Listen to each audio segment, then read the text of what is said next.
Let's talk anxiety. The dreaded anxiety. Now, if you haven't followed me for a long time, you won't know, but I suffer with anxiety. I might not look like it, but I do. There's one trick I've mastered over the many years of dealing with it. You won't be able to tell that I'm dealing with it. You might see me out in public and think, oh, she looks confident. 9 times out of 10, my heart's pounding out my chest. I'm looking for an exit. I don't want to talk. My mind's doing overtime and I'm really overstimulated. But I won't look like it. Now, many years back, I went through a very traumatic relationship. When I left it, all trauma hit me at once and I suffered with anxiety and depression really, really bad. I locked myself in the house. I went up to 18 stone. Well, that's the biggest I weighed myself on scales. I won't go nowhere on my own. And over time, I learned how to cope with it. And I went to the best I've ever been. Mentally, myself, confident. You name it, I were absolutely amazing. Then boom, baby Matthew come along. My little cherub. Now, there's a 10-year age gap between my kids. And don't my body know about it. It's worth it. But let me tell you, postpartum anxiety, whole different ball game. See, the difference with postpartum anxiety, you've got it for no reason. It's not in your control. There's nothing that's happened for me to go, right, I need to sort that problem out now for me to get through it. It's random. Now, and I've been dealing with postpartum anxiety since about 2 months postpartum because the doctors give me contraceptive pill, which they shouldn't have done. And he said, no, you're not going to have no side effects. Well, that sent my hormones skyrocketing. I genuinely thought I was going insane. I'd sit there and I'd zone out and I'd stare. And there'd be no going off, I'd just stare. My body were in constant fight or flight. I couldn't sleep, I couldn't eat, nothing. Now, over time, obviously, it's got better. And I genuinely know the end is near. But I shouldn't have to just deal with it. Now, I've put myself through therapy.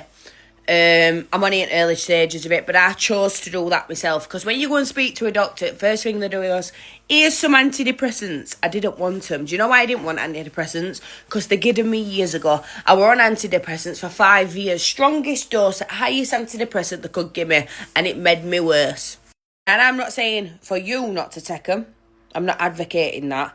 However, for me personally, I know that it makes me worse. So I've declined them. I don't want them because I'm not depressed.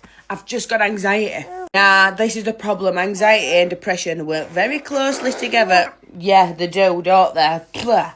So years ago, when I had all trauma, I had anxiety and depression. Now, I've just got anxiety. But I know what works for me. That I know how to do my coping mechanisms. What's worked for me before? Let me tell you now, the biggest thing I will always tell you to get through anxiety is don't let it win. If it's stopping you from going somewhere, go. Believe me, it's the hardest thing ever to push yourself out that door. You feel like your chest caving in, you feel like you're having a heart attack, you feel like you can't breathe, your heart's pounding, your head's going, your mind's telling you bad stuff. It's going to happen. Something's going to happen. I promise you it doesn't. You go there, within an hour, your body starts to calm down and realise you're safe. Even if it's a little thing of, I don't go to shop on my own, walk to that shop. Because I promise you, when you come back, you feel like you've done the most biggest achievement. And it takes you everything to get there, but you feel 10 times better for doing it. While I've had postpartum anxiety, I've not let it win. I've not let it stop me from doing it. I've got up and I've done it. Also, I've got a baby to look after. I've also got a 10-year-old. I know if I sit there and let it win, it's going to get 10 times worse and then we're going to get stuck in a rut. However, you've got to feel it. Let you feel that feeling. If you have to, have a week locked in, have a month locked in, but do not do it for too long. You've got to feel that feeling for then your body to fight against it and go, I can't do this no more, get the fuck up. I tell you now, it feels lonely. I know it feels lonely. I've had a baby in winter, my partner's at work, my son's at school. Family don't come round as much when your baby starts getting older, and I felt alone, I felt horrible, sat in this house, stuck in, it's pissing it down, it's freezing cold, I don't want to take my baby out, I don't want him to get ill, it's horrible. I tell you now, there is more people dealing with this than you think, and when you actually speak about it, you're going to start coming through it. Start talking about it. Tell people.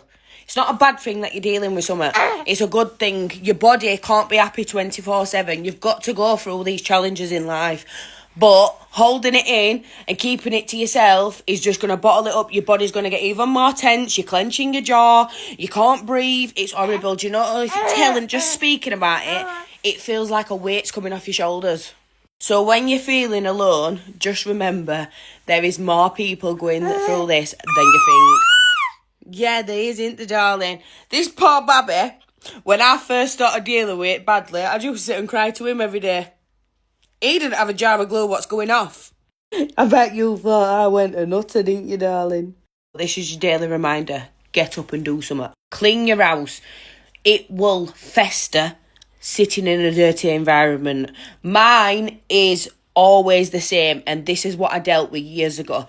Get up, get your house clean. Clean home, clean mind. Then you feel like you've done something productive. Get some fresh air on you, because I tell you now, I know the difference when now this sun is shining. Do you know why I've been stuck in this house with baby for the past 5 months? It's been pissing it down, freezing. It's maybe 10 times worse. Now it's sun shining, I feel like I want to get up. I feel like I've got motivation. But I promise you, it will pass. Even though you think right now the world is ending, I promise you it's not. It's just your nervous system's gone all over the place and your body's trying to regulate it and letting you know if you're safe or not. You just need to let your body know you are safe. But don't let it win, because I promise you, you can do it. I have done this twice now in my life, but the first time taught me the biggest lesson, because if I didn't have that, the problem first time, I won't be able to get through it now, because I know I will never let myself get as bad as I was back then. So yeah, when you see someone thinking they're confident, thinking, oh, I wish I were like her, believe me, it's not always what you think.